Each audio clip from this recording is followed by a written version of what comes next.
بسم الله الرحمن الرحيم.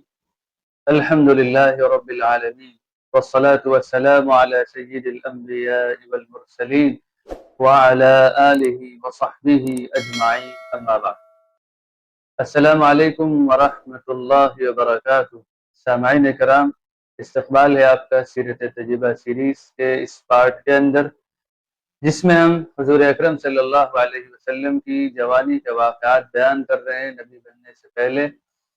اور آج ہم بات کریں گے کہ حضور اکرم صلی اللہ علیہ وسلم جب بڑے ہو گئے تو آپ نے تجارت کے لیے کون سا پیشہ اختیار کیا.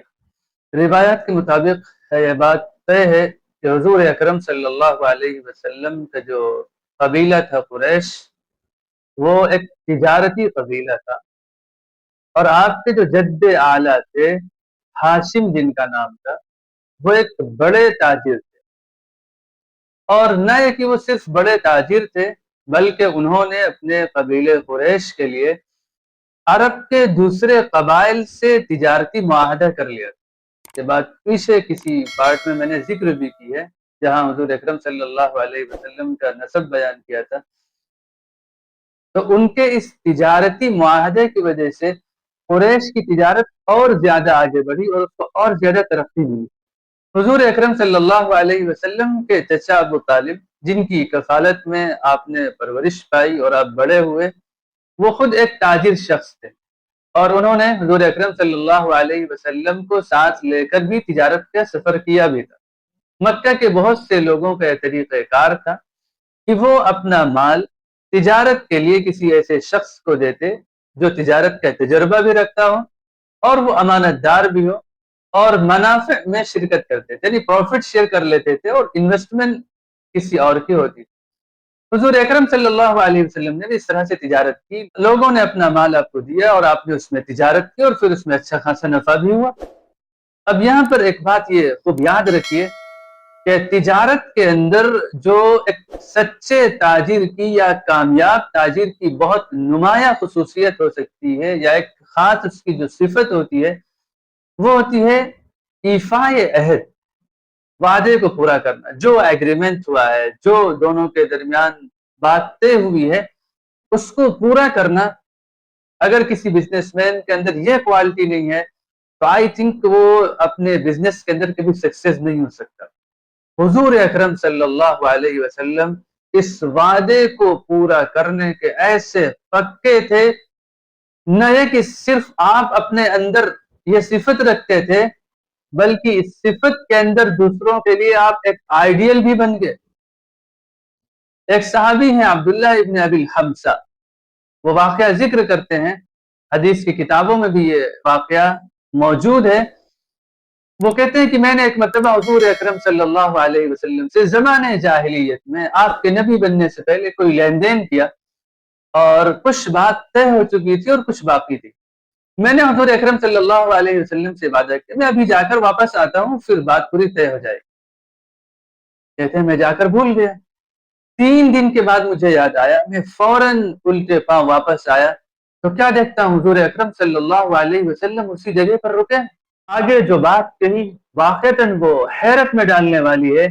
وہ کہتے ہیں کہ حضور اکرم صلی اللہ علیہ وسلم کی پیشانی مبارک پر بل تک نہ آئے. آپ نے ذرا سے بھی ناگواری کا اظہار نہیں کیا اپنے چہرے کے ایکسپریشن سے، بلکہ آپ نے صرف اتنا کہا کہ تم نے مجھے زحمت دی، میں 3 دن سے یہیں پر رکا ہوا ہوں.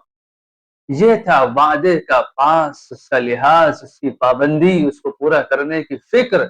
کہ کسی سے کہہ دیا ہے کہ میں یہیں انتظار کر رہا ہوں تو 1-2 گھنٹہ نہیں، اور 1 دن نہیں، 2 دن نہیں، 3 دن تک اسی جگہ انتظار کرتے رہے.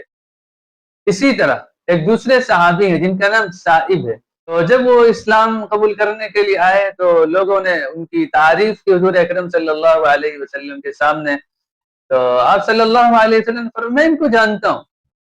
اور پھر انہوں نے کہا کہ جی میری آپ کی تجارت ہوتی تھی، میں ساتھ میں آپ کے تھا. تو انہوں نے اس وقت ایک دوسری بات کہی کہ میرے جتنے بھی معاملات آپ صلی اللہ علیہ وسلم کے ساتھ ہوئے، آپ ان سب میں بہت ہی کلیئر اور صاف معاملہ رکھنے والے تھے. کسی طرح کا ذرہ برابر ٹال مٹول آپ نہیں کرتے تھے.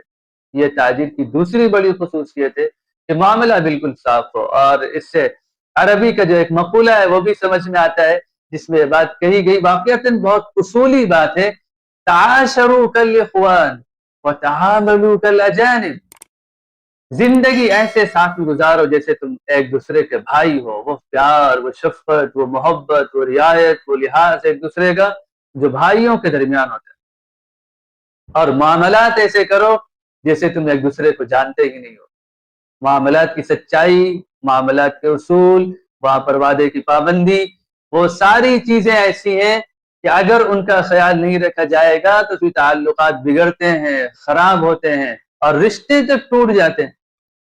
تو حضور اکرم صلی اللہ علیہ وسلم کے بھی یہی معاملہ تھا کہ معاملات کے اندر، لین دین کے اندر بہت زیادہ اس معاملے کو صاف رکھتے تھے۔